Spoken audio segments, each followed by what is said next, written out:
Oh boy, am I glad to be here. Not really. I'm at a Texas Beverage, trying to get a load. Had a 1 o'clock appointment, 1300. Got here about 12:50. I was here early, you know, right on time. And the time is now 4:41, so this is 3 hours and 41 minutes past my appointment time. And I still don't have a door. This is crazy. I did send a message in, let the broker know that I don't even have a door yet. You know, and I'm supposed to have this load delivered by the morning, so I don't know what the heck they're thinking. This is one of those things, you know, you have to deal with in trucking. To see if you're late, then it's your fault, and a lot of companies will charge you a late fee if you're late. They don't care about traffic. They don't care if you know, you had a blowout and had to wait on a tire guy. They will charge you a late fee. But if they are 3 hours and 45 minutes past your appointment time, I mean, they don't care, you know. Even though you have somewhere to be, you have a delivery appointment also, and you have another load to pick up after that. They seem to forget that is that yes, we're contracted to hire to pull, deliver their load, but if they put us behind, man, we may not get the next load on the books. So they're costing us money doing this. And I don't know what the deal is. They may be short-handed or whatnot, but yeah, it's not very pleasant having to wait 3 hours or whatever. You know, if they wait too much longer, I'm not going to have time to deliver this. I'm just going to have to take a 10. So, anyways, hopefully they'll get it done. Just a little update, people, on the happenings of today. Today started out such a good day. It's been really nice outside, blue skies. And get over here, Texas Beverage, which is crazy most of the time, on weekdays at least. But I've been here before. They've never have been, you know, 4 hours late on an appointment time to load me. So I don't know what the deal is, but yeah, the broker should know about it. I think if they wait too much longer, they're going to have to pay me some sort of a detention or something. I thought it was after 2, but it may be after 4 hours, so they're creeping up on 4, and they're going to have to pay me a detention. I think it's like $50 an hour or something like that. But if it goes past 4, they'll have to pay me $50 an hour past 2 hours. So, I mean, I've already made $100. If I have to wait till 5, then that's going to raise up to $200.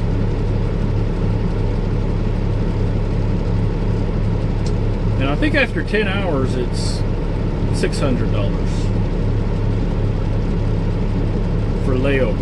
And they call that a layover. I guess we will see. We will keep you guys updated. I mean, today this is of course this is a later video, but I kind of mixed that last video. I kind of mixed short clips in with other short clips. So it was about, if you haven't seen that, watch the latest video, not driving. And this clip is real time. It's November the 10th. Of course, the election has already happened, and the results are still pending. Joe Biden declared victory, and mainstream media was calling it for the nation. And I guess they forgot that we have a legislature and a Supreme Court, and also an electoral college that decides the president, not the mainstream media. But as far as what's going on now, I believe Arizona and Philadelphia are saying, well, we're not going to call it for Biden because, you know, more Trump votes are coming in now. So it's up in the air, people, up in the air. But I can tell you this, with a Republican president, I get a lot more work and I can feed my family a lot better than a president that's going to shut down everything. And haul a lot of loads to the oil field, so that makes me money. I have friends that work in the oil field. I used to work in the oil field. I used to haul crude oil. So whenever you have a president that's not in favor of the oil industry or any energy industries, then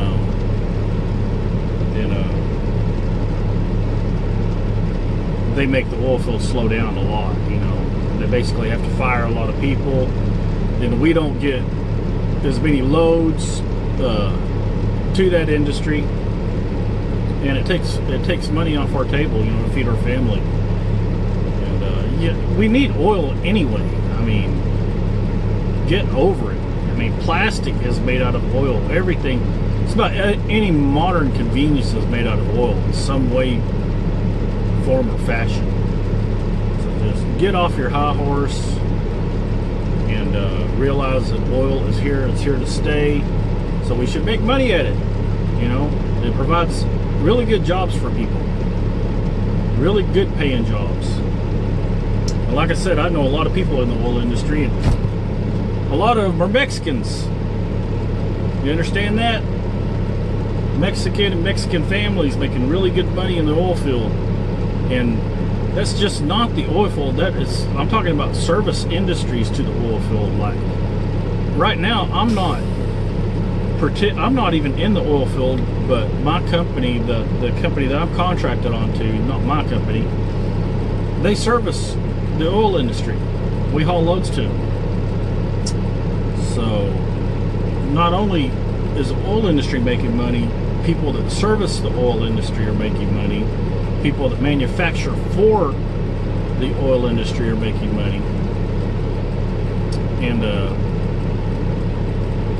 I mean, it's a good thing, you know, it feeds families. So anyways, I hope that Trump wins. So I guess we'll have to wait and see, you know. And it could go either way. It could go either way. So we'll just see about that. But on another note, I just had this clutch fan and assembly installed about, it couldn't have been 4 months ago. I think my clutch fan is out again. Because when I was driving down, I started hearing a little bit of a noise last night. And I thought it may be a loose belt, you know. Thought it may be a tensioner. So I thought, well, you know, I can wait and get this round done. You know, get a good. Because I plan on going back to town and getting another belt or another tensioner or whatnot, putting it on myself. But yeah, my coming down last night, coming down here, my fan wouldn't cut off, and I could hear it, and it's on. And you know, I tested it. Is what you can do to test that is build your air up, turn off your ignition, and turn off your truck, then turn on your ignition, and you should still be able to freely spin that fan with air built up. And yeah, mine wouldn't spin. So yeah, the clutch fan and assembly on this truck is only like 4 months, so I guess I had a faulty clutch fan. But It should still be under warranty. I think they're warranted for a year, so we're trying to find that receipt, and hopefully I'll be able to get another clutch fan with it. But I might have to pay for the labor. Now I thought about doing it myself, but if I do it myself, it's going to cost me a load, because I already talked to my mechanic. He said if I show up in the morning, he can get me in and out, bing banging, and he can do it faster than he does that stuff all day. For me, yeah, I can do it myself, but sometimes changing a clutch fan on a big rig, you may have to have 2 people to do it. You may have to move the radiator, take a bunch of stuff apart to be able to get to it. So he has all the tools and equipment to do it. If I did it, it'll take me much longer. I can guarantee you. I can do it, but it will take me much longer, and I may have to call somebody for help and have to wait on them, and it'll end up costing me a load and put me behind. And this load that I'm getting, it could pay for most of it itself. So I mean, should I lose 1 or 2 loads that would pay for the clutch fan and the labor? I think if I just take it in the mechanic and he can get me in and get me out, within a few hours. He said anywhere from 3 to 4 hours, depending on all the stuff he has to take off, that it would benefit me more. I have peace of mind now. I know he's a good mechanic, and he'll treat me right. He'll do me right. And he's the one that put the clutch in the truck, so I need to get a clutch adjustment from him anyway. And it's going to cost some money, but these trucks cost a lot of money to keep running. So it's just the name of the game of the business, So we have that going on tomorrow. That's if I make it back. Now I asked him, I said, am I okay to drive this back to town? He told me as long as it doesn't get too cold where your temperature's staying at 150, because your fans are going to stay on all the time. And I noticed coming down here, my fan was on, and it was keeping my temperature at 180. He said you don't want to get it down to 150 because it's not good for the motor if it runs that cool. It needs to be at 180, 200 degrees, 210, somewhere around there. So it's not cold. It's 76 degrees out here now. It might cool down. It might cool down a little bit tonight, but I don't think it's supposed to get really cold. So I think I'll be okay going back. Now I was kind of worried about that thing flying off, and doing some damage. But I know that assembly that's behind the clutch fan, the actual hub itself that's mounted to the crank, that I had that replaced too, so that should still be good. I'm hoping the bearings and everything in there should still be good. So maybe it's just that clutch fan, but clutch fans have been known to just pop off. So, but he said he thinks I'll be all right. So, and I hope I will be. Say a prayer for me. If that thing comes off, man, it'll cause a lot of damage. And I would hate to have to pay for that repair. I mean, this is going to be expensive enough, if it takes him 3 to 4 hours, it's going to be expensive enough getting this fixed. But if he can get it fixed where I can get that load, that kind of balances out. So we will see, And it may be the solenoid. I don't think it's a solenoid. I was fixing to say it could be the clutch fan solenoid, but I don't think it's a solenoid because I heard it making noise. And it sounded like it was going out. So either that or I thought it was a belt or the tensioner. Hell, it may be both. I don't know. But hopefully it's just a clutch fan. It's on top of the hub. There's one disc, just the clutch, and and clutch for the fan, I should say. And yeah, hopefully we can get that done. But I'm not going to get anything done if they don't get me loaded. You know, I'm going on 4 hours here. Come on, people. Trucking life. You gotta love it. You know, it comes with the industry, though. This place is pretty tight too, because I mean, you can tell how close I am to the doors. And if somebody's pulled out too far, it's real hard to back into those doors, especially if there's trucks and trailers in those doors. This guy had trouble a while ago to the right of me. He's trying to back in, and there just wasn't enough room. I thought he should have done it different, like I had on that one video. I don't even know if I uploaded that yet, but I will. But some guy was trying to back in, and he was too close to the other side with his cab, and he should have come closer to where he was backing in. That way he would have room to swing his cab out, swing his cab, and swing it back underneath it, and get back out. But if you're too close to the other side, then you don't have room to swing it back out. You put yourself too close to it. I thought he should have done that different, but yeah, he couldn't get it in there. He had to wait for that other truck to move, to get loaded, and to move, to be able to back it in. So it's a beautiful day. I wish I was already on the road enjoying this beautiful day, but I'm stuck here at the shipper and just waiting for a door, counting sheet, you know, whatnot.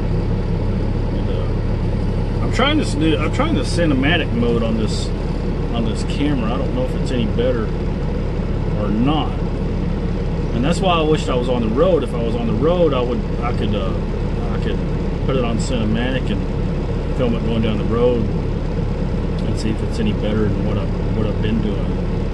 But I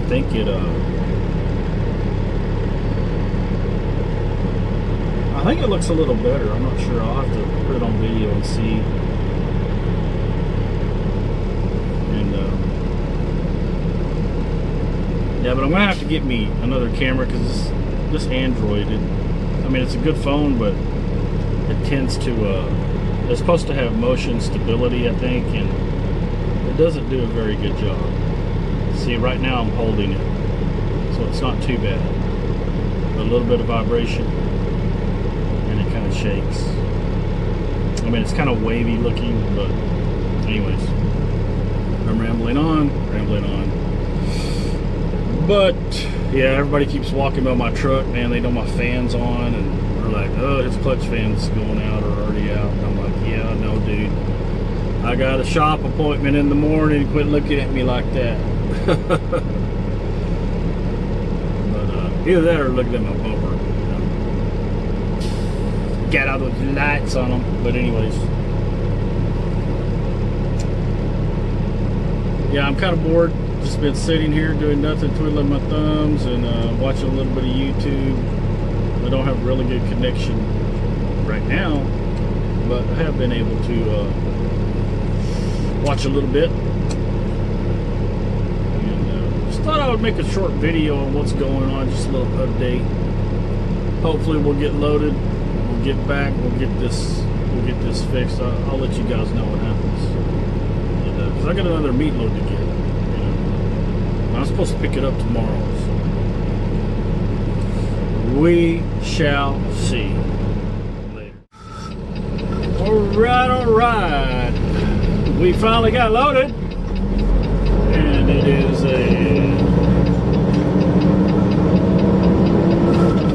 time is it? Not a little after 7 o'clock. We had a 1 o'clock appointment. I messaged my company. You know, and I messaged them 2 hours, 2 hours afterwards, because that's what they want you to do, just in case they're having problems. Because that way we can get, you know, at least I forget the word, determined or something like that. Determined pay, you know, after 4 hours. So. And they contacted the broker's load, and then I still didn't get a door. It was coming up on 4 hours, right at 5 o'clock. So I messaged him again. Said I still don't have a door, but the company messaged me back, and they messaged me that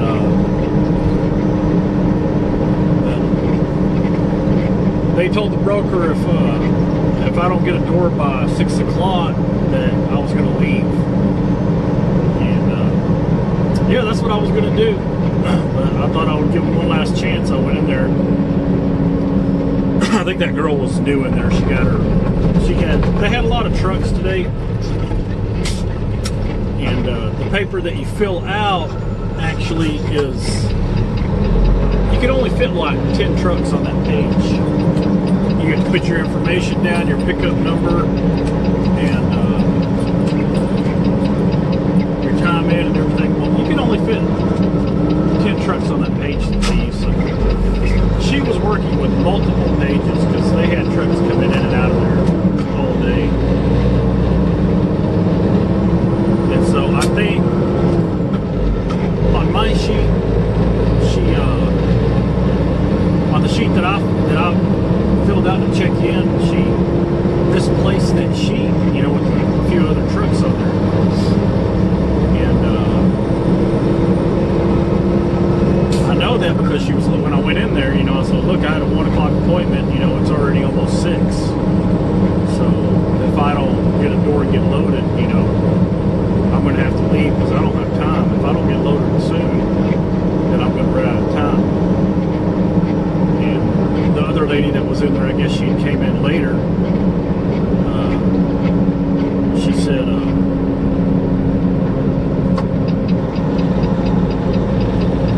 well, I need to make it right here. She said, I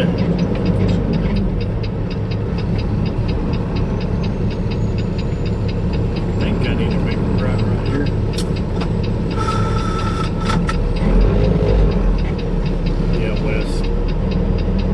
The other lady that come in, she said, well, where's that paper at? And she finally found the paper, and she's like, oh crap. And when I went in there to get my paperwork after I got loaded, apparently she got reamed out. There's an accident right there. So yeah, let's look. What? Yeah, fire trucks.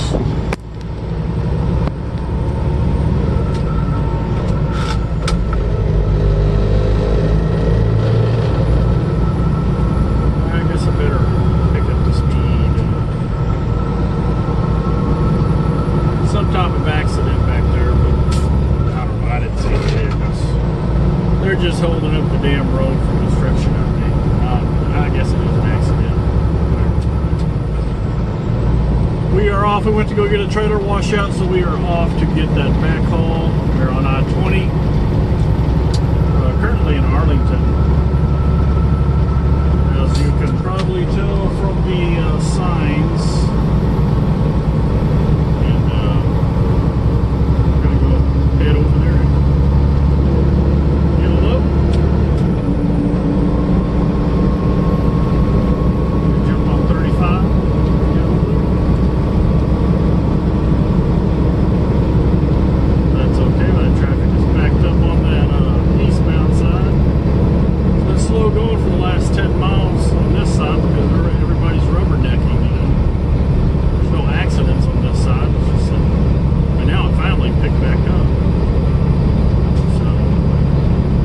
Straight up driving.